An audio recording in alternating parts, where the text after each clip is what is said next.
All right, so let us continue on. Number 16. Number 16 says to put away all newspaper and work boards. There is the front of the room. There's this long yellow counter by my desk. And then underneath here, you'll see all kinds of newspaper. We'll use newspaper throughout the school year for a number of different projects, but right now we haven't really started using it. If you see any newspaper or scraps of newspaper, please make sure they get put back underneath there. If a piece of newspaper has been wadded up or is super dirty or something like this, okay, actually that's still usable, but if we have like scraps of newspaper, do me a favor, just throw it in the trash. Okay, we've got plenty of newspaper. We don't need to save every little scrap of newspaper. It's not that big a deal. The other thing that you're going to be required to do is make sure all the work boards are picked up. Okay, work boards go in the second cabinet under the yellow counter. Okay, there's our sink. Second cabinet is under here, and you'll find a number of different work boards stacked up there. A work board is basically a piece of wood, okay, that we use to move our projects around so that we don't actually have to touch them. Come in a number of different sizes. As you can see, there's this one, there's a round one, there's a long rectangle one, and then there's other sizes in there. And basically what this does is this gives you the opportunity with your project on it, okay? A lot of times it'll be too soft to use or too soft to pick up, and you might damage it if you try to pick it up by the project itself. So now we can pick our project up, okay, carry it around, and we never actually touch our project. Any work boards that happen to be left out on any of the tables over there, do me a favor, make sure they get picked up, throw them in here, okay, and then of course make sure the doors are closed when you're done. So that's the newspaper and work board.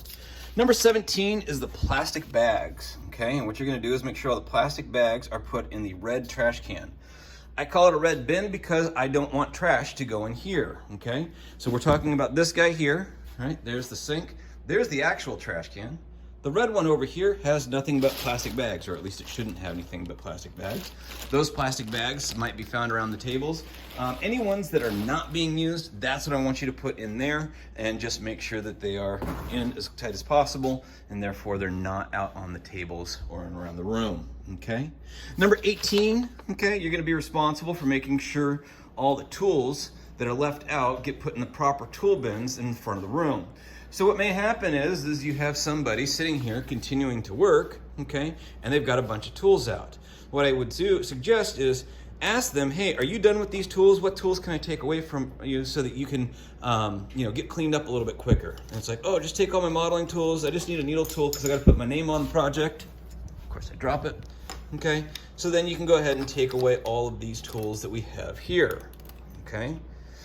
You'll take them up to the front, all right? Comb goes in the little bowl right there. The small loop tool goes with the small loop tools. The ribs, okay, they're gonna go in here. All right. Tongue depressors, they go with those. Popsicle sticks, they go with those. The wooden modeling tool, and then the metal modeling tool that goes in there. Just make sure the tools go in the proper tool bin, and everybody will be happy in the end. Like I said, you're not responsible for cleaning up after people, but you're there to help them get cleaned up a little bit quicker, okay?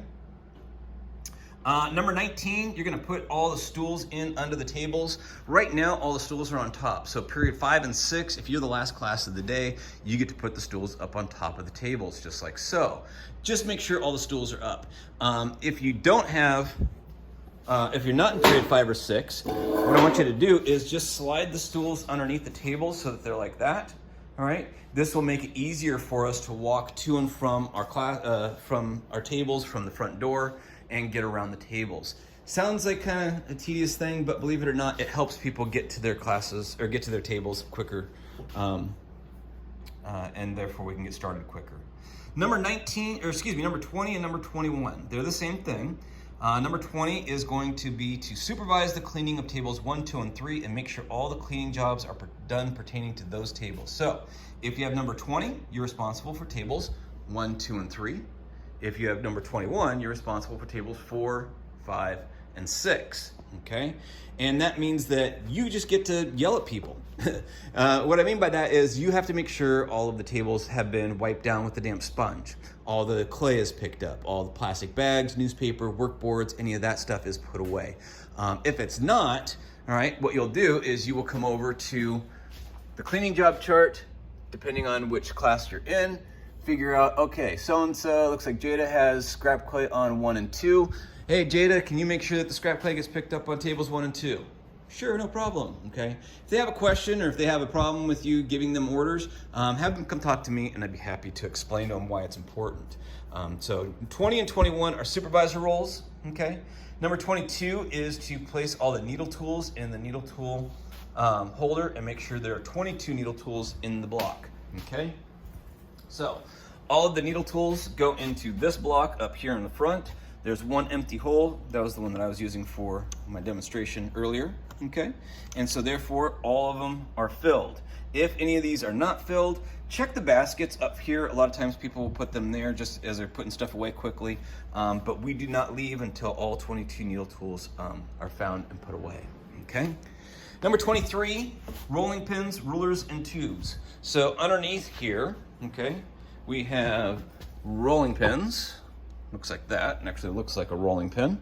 Rulers go into the canister up here, okay, and that's next to our needle tools, next to our black basket that has the dustpans in it. And then the tubes are any plastic tubes that are like that. If they don't fit, okay, notice how we've stacked a couple of the smaller ones inside the other ones. You can do that, but I try to like keep as organized as possible because there are a lot of them.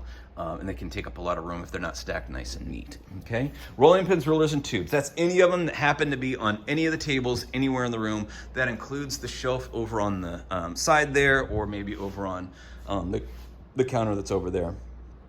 All right, number 24, okay, is gonna be to clean out and put away all green tote trays and orange triangles.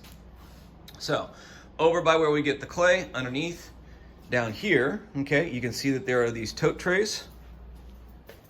All right, looks something like this. These work good for coming around when you're getting started. Maybe you want to use one of these and you can grab a couple of tools, throw those in here, okay, as you're getting your stuff, and then come over to the table where you get your clay and throw all your clay in there, and then that way you can take it all to your table where you're sitting. If you want to be a really nice person, you can probably grab a couple of tools for somebody that sits at your table, and therefore you guys can get cleaned up. But in the end, what I want you to do is make sure all of these are picked up and put back underneath this table over here, okay? And then the orange triangles are simply that. Here's an orange triangle because it is a triangle, okay? Pretty simple. We'll use these a little bit later on for cutting out nice square shapes and that kind of stuff. But that will go in here, okay? Stands up just like that, so that way it's nice and clean. Last but not least, number 25, you're gonna be asked to organize the tool bins so that only the same tool of the same kind are in each bin. In other words, when we look up here, okay, the small needle or loop tools that look like this, okay, should be with those. The large loop tools that look like this, because the handle's a little bit wider and bigger, that's gonna be in this bin over here. All the ribs go over here, modeling tools, fettling knives, wooden modeling tools, the tongue depressors and popsicle sticks. Double check to make sure all the needle tools are put away, that kind of stuff. But just organize that so that when people come in the next time, their tools are exactly where they expect them to be. All right? If there's any question about what your cleaning job is, please let me know, and I will be happy to inform you and explain it to you. And if you have any questions, by all means ask. And those are your cleaning jobs.